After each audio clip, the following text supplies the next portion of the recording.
دینی خطبات و دینی تقاریر اور اسلامی معلومات کے لیے ہمارے سوشل نیٹ ورک شیخ رفیع اللہ علیوی کو فالو کرنا نہ بھولیں اور اپنے دوست احباب کے ساتھ بھی ضرور شیئر کیجیے۔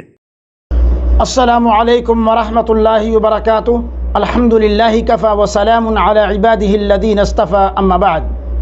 معزز سامعین کرام و مشاہدین اعظام، آج کی اس مجلس میں میری گفتگو کا موضوع ہے مریض کی نماز کا طریقہ، کہ آدمی اگر بیمار ہو تو کس طریقے سے نماز ادا کرے۔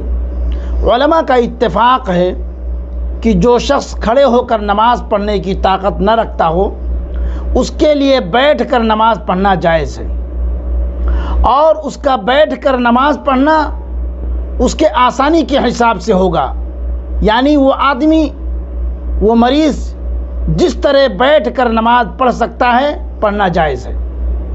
اگر بیٹھ کر نماز نہ پڑھ سکتا ہو تو اپنے پہلو پر قبلہ رخ ہو کر نماز پڑھے، داہنے پہلو پر پڑھنا افضل ہے۔ اگر پہلو پر نماز پڑھنا ممکن نہ ہو تو چت لیٹ کر نماز پڑھے، اور اگر ممکن ہو تو پاؤں قبلہ کی طرف کر لے، اس لیے کہ عمران بن حسین کی حدیث ہے جس میں آپ صلی اللہ علیہ وسلم نے انہیں کہا تھا کہ سل قائما فإن لم تستطع فقاعدا فإن لم تستطع فعلى جنب، یعنی کھڑے ہو کر نماز پڑھو۔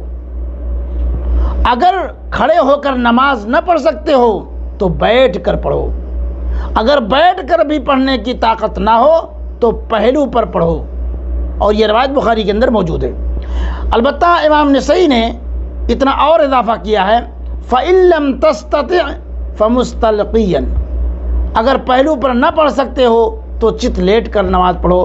بہرحال میرے بھائیوں، کہنے کا مطلب یہ ہے کہ نماز کسی بھی صورت میں معاف نہیں ہے، یعنی مریض آدمی ہے اور بیمار ہے تو جس طرح اس کو آسانی ہے، آسانی کے وہ طریقے نبی صلی اللہ علیہ وسلم نے بتا دیے ہیں، ہمیں اس آسانی کے طریقے کو اپنا کر کے نماز کی پابندی کرنی چاہیے، اور نماز کے بھی ترک نہیں کرنا چاہیے۔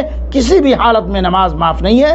اللہ رب العالمین سے دعا ہے کہ اللہ تعالی ہم تمام مسلمانوں کو جو بیمار ہیں، اللہ تعالی انہیں بھی شفائے کامل اور عاجل عطا فرما، اور پابندی کے ساتھ، سہولت اور آسانی کے ساتھ انہیں نماز پڑھنے کی توفیق عطا فرمائے۔